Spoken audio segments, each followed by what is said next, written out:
बिस्मिल्लाहिर्रहमानिर्रहीम।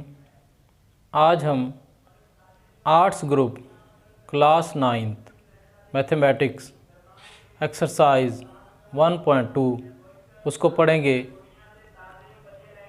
प्यारे स्टूडेंट्स, जैसा कि आपने पीछे पढ़ा, फ़ीसद को इशारिये में बदलना, फ़ीसद को कसर में बदलना, इशारिये को फ़ीसद में बदलना, उन चीज़ों को मद्देनज़र रखते हुए आपने इसको हल करना है। लेकिन इसमें ज़रा स्टेटमेंट में सवाल दिए गए तो हमें स्टेटमेंट में उसको स्टेटमेंट के अंदर झांक कर उसको बखूबी अच्छे तरीके से पढ़कर और उसको समझकर इन सवालात को हमने करना है।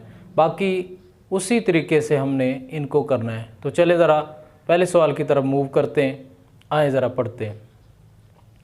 सवाल नंबर 1 है, अगर एक स्कूल के तलबा 45% लड़कियां हों, एक स्कूल के तलबा हैं जिनमें 45% लड़कियां हैं, तो लड़कों की तादाद फ़ीसद में क्या होगी? फ़ीसद में लड़कों की तादाद हमने फाइंड करनी है। इसके लिए बच्चों आपको ये इल्म होना चाहिए प्यारे स्टूडेंट्स कि किसी भी अदारे, किसी भी कंपनी या किसी भी दूसरे ऑफिस के हवाले से हम जो बात करेंगे ये 100% के हवाले से ही बात होती है। लड़के लड़कियां बच्चे सारे मिला के 100% के हवाले से बात होती है। लेकिन यहाँ पर सिर्फ उन्होंने लड़कियों की फ़ीसद में तादाद बताई है। तो पहले तो हम स्कूल की जो है फ़ीसद में तादाद बताएंगे। तो देखते हैं स्कूल की फ़ीसद में तादाद। कुल स्कूल की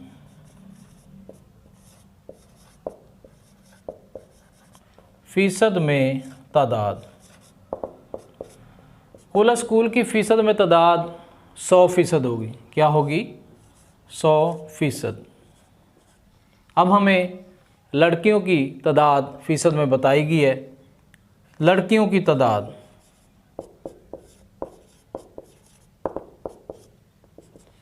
कितनी है? 45%। अब लड़कों की तादाद हमने फ़ीसद में फाइंड करनी है। तो लड़कों की तादाद फ़ीसद में हम 100% से 45% को माइनस कर देंगे तो वो लड़कों की तादाद हमें मिल जाएगी। तो यहाँ पर हम लिखेंगे लड़कों की तादाद, लड़कों की तादाद फ़ीसद में। तो बच्चों कुल 100 में से माइनस करेंगे लड़कियों की फ़ीसद वाली तादाद, तो ये हमारे पास आ जाएगा 100 माइनस 45, ये 55% हमारे पास जो है ये लड़कों की तादाद फ़ीसद में हमारे पास आ जाएगी। तो लड़कों की तादाद फ़ीसद में 55% होगी। इसी तरीके से जब भी किसी स्कूल, किसी अदारे, किसी ऑफिस, किसी कंपनी के बारे में पूछा जाए तो उसकी कुल तादाद 100% ही होती है। बाकी हम इसी तरीके से निकाल लिया करेंगे। चलें आगे प्रोसीड करते हैं। सवाल नंबर 2 है, अगर 82% घरों में टेलीविज़न हो तो कितने फ़ीसद घरों में टेलीविज़न नहीं होगा? 82% घरों में टेलीविज़न मौजूद है, जबकि दूसरे ऐसे घर जिनमें टेलीविज़न नहीं है तो उनको हमने फाइंड करना है फ़ीसद में। तो ये ऊपर वाले सवाल की तरह ही है। पहले हम लिखेंगे कुल घर फ़ीसद में, कुल घर फ़ीसद में, कुल घर फ़ीसद में 100% ही होंगे, क्योंकि चाहे घर एक जगह पे 2 हों, 4 हों, 10 हों, जितने भी हों, वो 100% के लिहाज से ही काउंट होते हैं। तो यहाँ पर कुल घर फ़ीसद में इक्वल 100%। तो ये हमने लिख दिया। अब जिन घरों में टेलीविज़न मौजूद है, जिन घरों में टेलीविज़न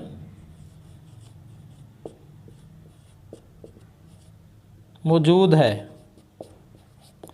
कितने हैं बच्चों? 82%। अब हम इस तरफ आ जाते हैं।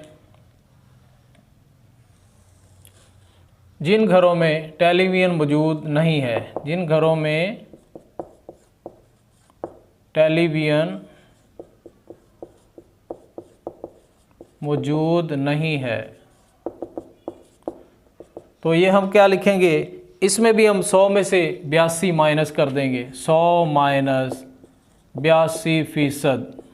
तो ये हमारे पास जो है 100 में से 82 निकालेंगे तो 18% इसका जवाब आएगा। 18% ऐसे घर हैं जिनके अंदर जो है टेलीविज़न मौजूद नहीं होगा।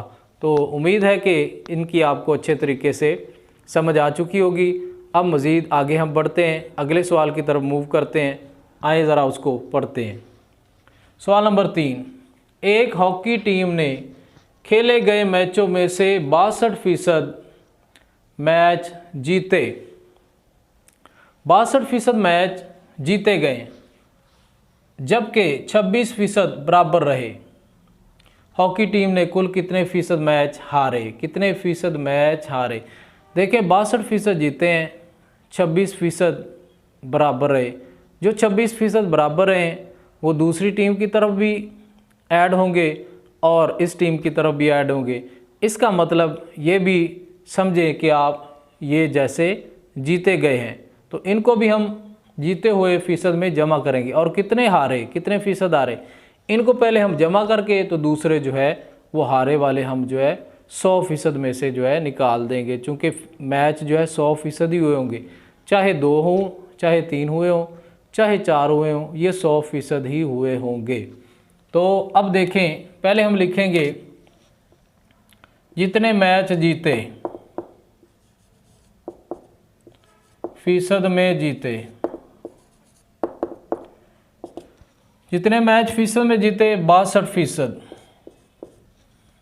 जितने मैच फ़ीसद में जीते 62%, जितने मैच बराबर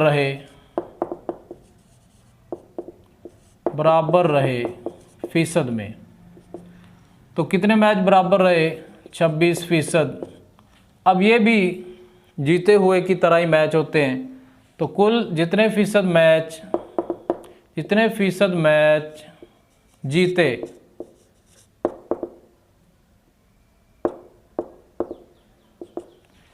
तो इनको जमा कर लेंगे, 62 जमा 26%।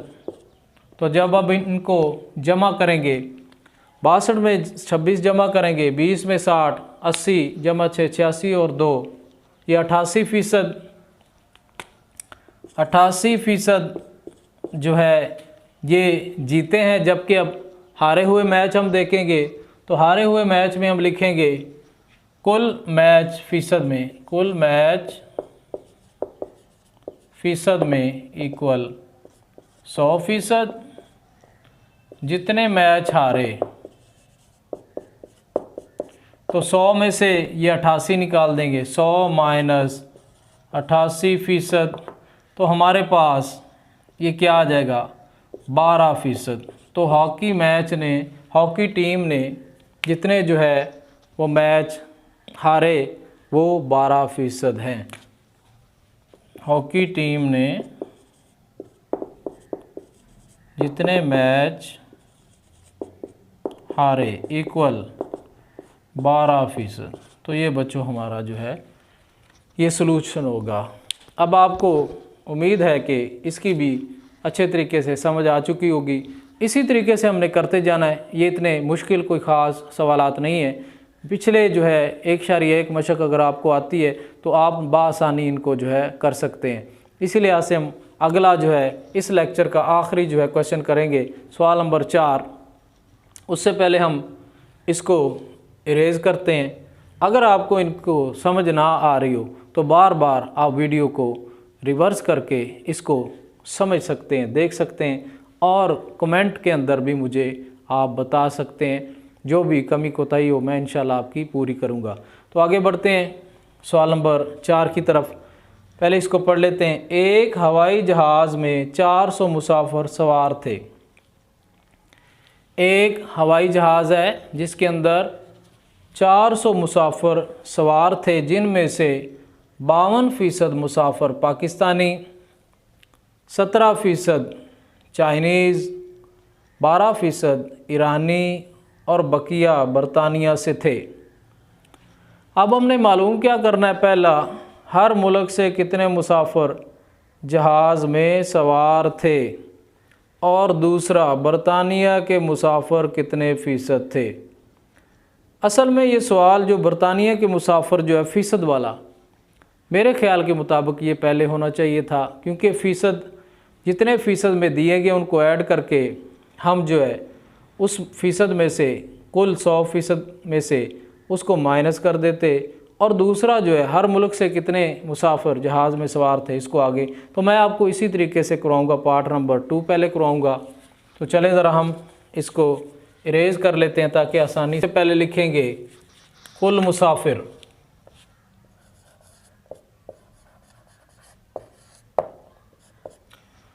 कुल मुसाफिर कितने हैं?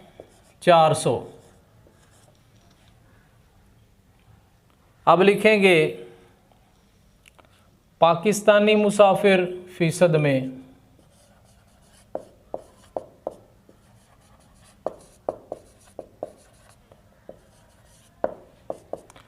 पाकिस्तानी मुसाफिर फ़ीसद में 52%। चाइनीज़ मुसाफिर फ़ीसद में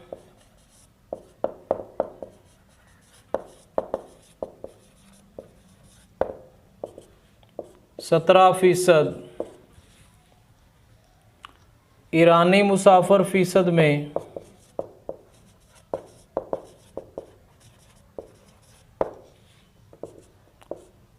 12%। अब मैं दूसरा जो है पार्ट करने जा रहा हूँ। बरतानिया के मुसाफिर कितने फ़ीसद थे। तो पहले तो हम लिखेंगे कुल मुसाफिर फ़ीसद में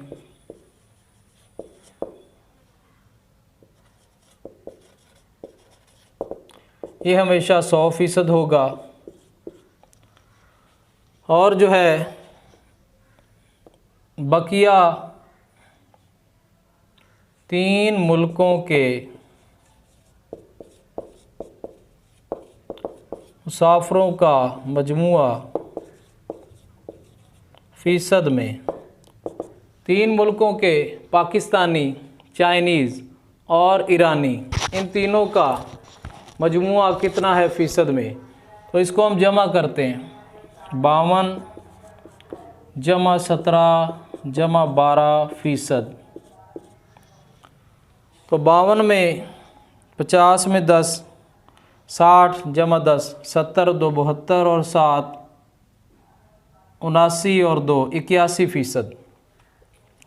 फिर देख लें 50 और 10 60 और 10 70 और 7 77 और 2 79 और 2 81%। तो सारे जो मुसाफिर जो दूसरी अक़वाम से, दूसरे मुल्कों से थे, उनका मजमुआ फ़ीसद में 81% रहा। अब हम आगे लिखते हैं बरतानिया के मुसाफिर फ़ीसद में। बरतानिया के मुसाफिर फ़ीसद में तो ये आएगा हमारे पास 100 माइनस 81%। 100 में से 81 निकालें तो ये आ जाएगा 19%। अब ये हमारे पास सवाल बिल्कुल आसान बन चुका है। अब अगला जो है, जो कि पहला पार्ट था, अब हम उससे देखेंगे हर मुल्क से कितने मुसाफिर जहाज़ में सवार थे। इसी लिहाज से इसको हम देखते हैं। अब हमने सबसे पहले लिखना है पाकिस्तानी मुसाफिर। कुल मुसाफिर 400 थे, तो हमने कैसे जो है मालूम करना है। चूँकि पाकिस्तानी मुसाफिर फ़ीसद में 52% थे, तो 400 का 52%, ठीक है, और 400 का 17%, 400 का 12%, 400 का 19%। तो ये हमारे पास निकल आएंगे, हमारे पास जितने भी मुसाफिर जिस मुल्क से होंगे। हम लिखते हैं पाकिस्तानी मुसाफिर।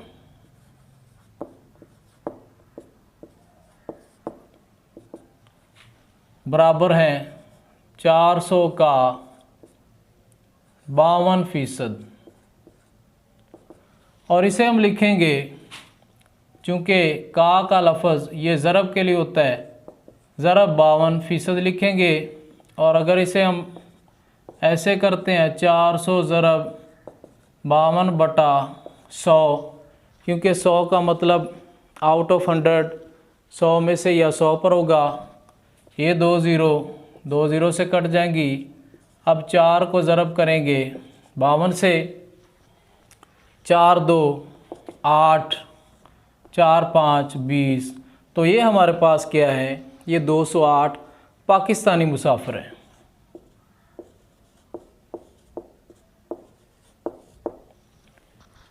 इसी लिहाज से अगर आगे देखा जाए तो अब हम निकालेंगे चाइनीज़ मुसाफिर।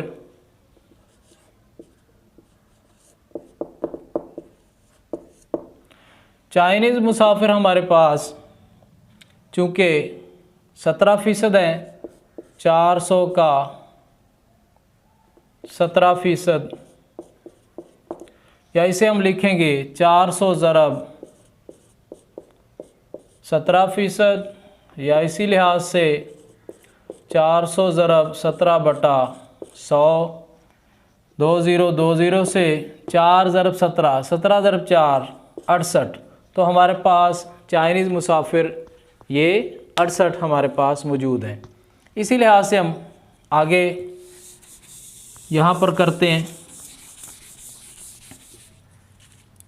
अगला है ईरानी मुसाफिर। ईरानी मुसाफिर लिखेंगे हम 400 का 12%, या इसे हम लिखेंगे 400 ज़रब 12/100। 2 ज़ीरो से कट जाएंगी, 12 4 48। तो हमारे पास ईरानी मुसाफिर कितने हुए, 48। इसी लिहाज से अब आखिरी बरतानिया के मुसाफिर, ये हमारे पास हैं 19% हैं। तो हम लिखेंगे 400 का 19%, 400 का 19%। तो जब भी का लफ्ज़ या ऑफ का लफ्ज़ आता है तो उसका मतलब ज़रब होता है, तो इन दोनों को ज़रब करना है। 400 ज़रब 19%, या इसे लिखेंगे 400 ज़रब 19/100, क्योंकि फ़ीसद का मतलब आउट ऑफ 100 या 100 में से या 100 पर। 2 ज़ीरो से कट, 19 4 19 1 19 19 2 38, और 19 4 हमारे पास 76 होगा। तो इस तरीके से ये हमारे पास जो है, ये हमने बारी बारी जो है मुसाफिर की तादाद जो कि मुख्तलिफ़ ममालिक से थे, इनको हमने निकाल लिया। उम्मीद है कि इस लेक्चर की आपको अच्छे तरीके से समझ आ चुकी होगी। मज़ीद आपसे दरख्वास्त है कि मेरे चैनल को सब्सक्राइब करें, वीडियो को लाइक करें, शेयर करें, और मुझे दुआओं में याद रखें। इंशाल्लाह अगले लेक्चर के अंदर हम बकिया इस एक्सरसाइज के सवालात करें।